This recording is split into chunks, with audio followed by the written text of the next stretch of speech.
UK has been hit with a barrage of industrial action, with workers across sectors including healthcare, transport and education all striking in large numbers.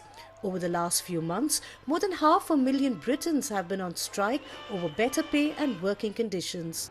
The unions representing these workers have been calling for the wage increases to keep up with the recent rise in food, electricity and gas prices, as well as high inflation.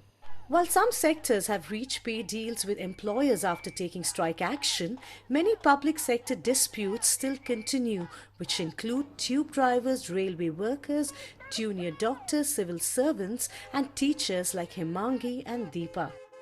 Inflation at the minute is 12.3%. Our government has given us a 5% pay rise, which still is 7% cut in our pay rise.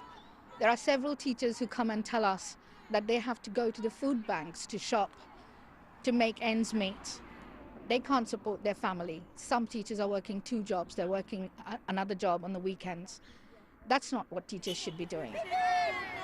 We want fully funded education. Our pupils deserve it, especially with the pandemic and everything we've been through.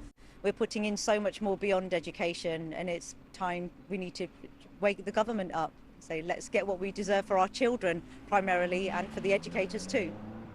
The British government, however, has so far refused to budge on public sector pay and says that the pay rises being demanded are unaffordable, and hiking pay to match inflation would only worsen the problem. It is instead looking at introducing a new law to make strikes less disruptive. If passed, it could force some employees in certain sectors to work on strike days. My duty to take action to protect the lives and livelihoods of the British public. And that's why, Mr. Speaker, since I became Prime Minister, I have been working for new, tough laws to protect people from this disruption. But the unions have criticised this new bill and have called it undemocratic. These industrial actions are not only disrupting daily life, but is also affecting the UK's economy. The total direct economic impact since June 2022 are 1.18 billion up until today, and 1.3 billion if you include strikes expected to the end of March. The UK has got a history of strike action dating back to as far back as 1926 when we had the general strike, but also in the 1970s and 1980s. There were significant strike actions, and this now is the highest we've seen really since the 80s.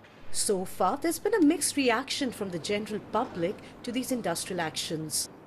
There's no trains running, so we've had to take cars, and kind of the journey has been a lot longer. It's been a bit disrupted. I do support the strikes. I think it's a good cause, and I do get the reason behind it.